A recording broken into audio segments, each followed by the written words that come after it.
ജോലി കിട്ടി, വീട് കിട്ടി, ഞാൻ ഇന്ന് അയർലൻഡിലാണ്. അന്നു തൊട്ട് ഇന്നാട്ടുകാർ വംശീയാധിക്ഷേപമാണ്.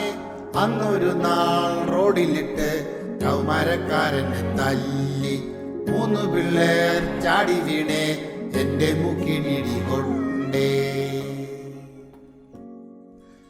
എന്തൊരു തല്ലാണ്, എന്തൊരു നീരാണ്, എന്റെ മുഖത്താണ് തല്ലിന്റെ പാടാണ്.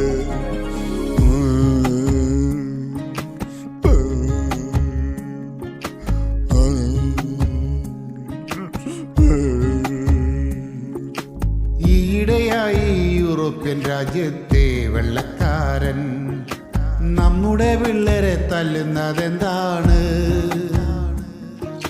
സായിപ്പിൻ നാട്ടിൽ വീടുള്ള ചേട്ട പറഞ്ഞാട്ടെ, ഇത് യൂറോപ്പിലാകെ പടർന്നതെന്താണ്?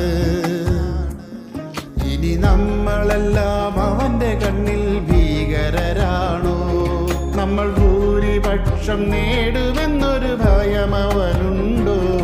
ഇവൻ ഇതിന്റെ വല്ല കാര്യമുണ്ടോ? തിരികെ വാ, തിരികെ വാ, നമുക്കിനി കൃഷി ചെയ്യാം.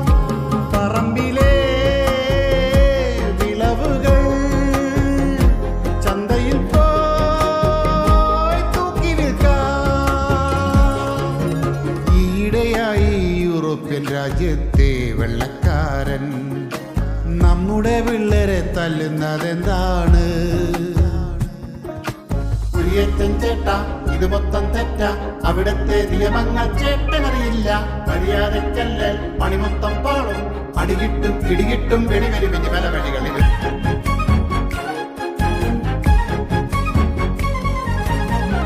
നല്ല ജോലി തേടി വിദേശത്ത് പോയാൽ അന്നാട്ടിലെ രീതി പാലിക്കണം.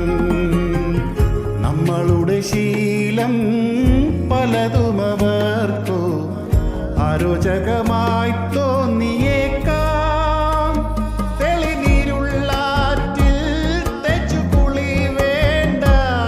വഴി തടഞ്ഞാണോ നിന്റെ ഓണാഘോഷം? പൊതുസ്ഥലത്താണോ ചോറ് വരുത്തിയിട്ട? ഇതു കണ്ടെന്നാൽ ദേഷ്യം വരില്ലേ? തല്ലാത്തോരും തല്ലിപ്പോകും.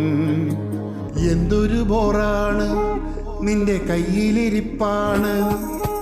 നമ്മുടെ കുഞ്ഞിനു ചൊല്ലിക്കൊടുത്താട്ടെ പൗരബോധം.